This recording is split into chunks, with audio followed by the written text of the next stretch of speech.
This is an update of the Preston County EMS fee. In this video, I'm going to cover 4 things.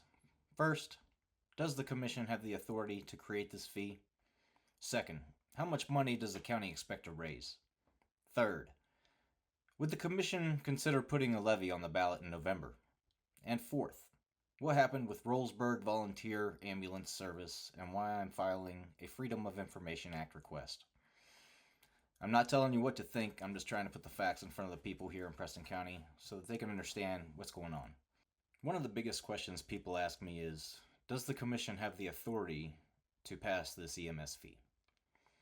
Based off the documents I've seen, the county is relying on West Virginia's Emergency Ambulance Service Act. Obviously, they have the authority to do it. The bigger question then becomes, how much money do they need to raise and who should be paying? In 2024, the state came in and made recommendations for the ambulance services in Preston County. According to the presentation, the West Virginia Office of Emergency Medical Services completed their study on population and call volume, and based on their findings, they said that Preston County should have 4 ambulances available at all times.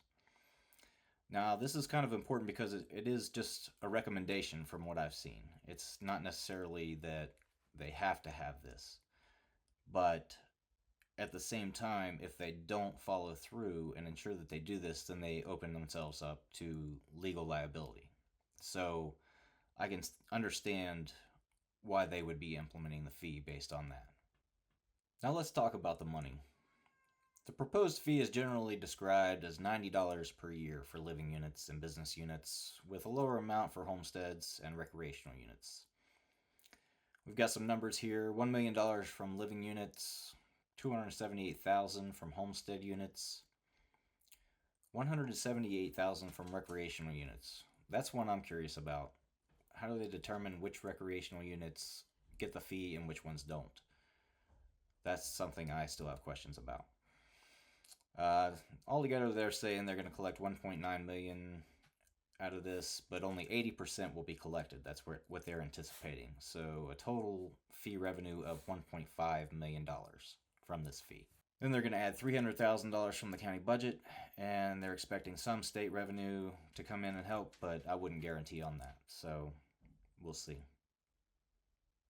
Something else that came up during my conversation with Commissioner Stone was that whether a levy had been considered.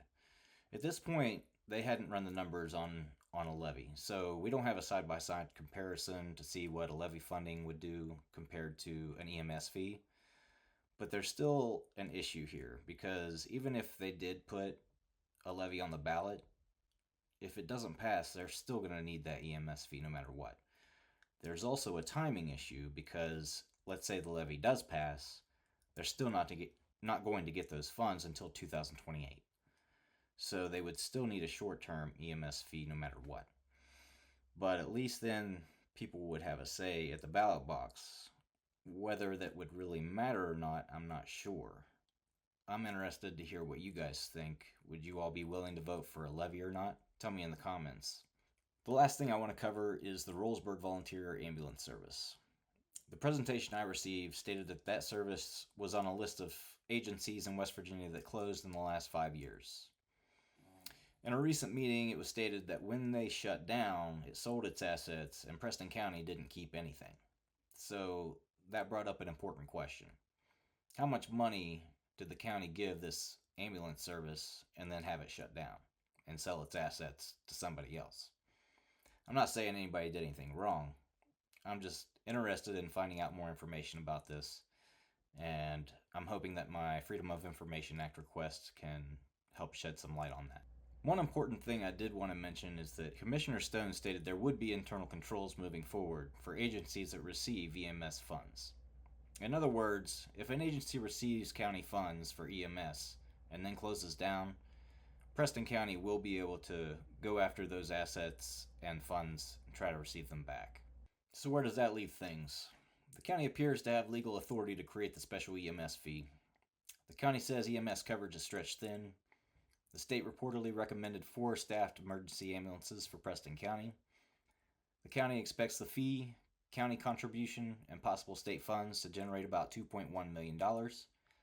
Commissioner Stone may ask the other commissioners to review a levy scenario and possibly discuss putting it on November's ballot. And I'm filing a FOIA request to find out how much county money went to Rowlesburg Volunteer Ambulance before it shut down.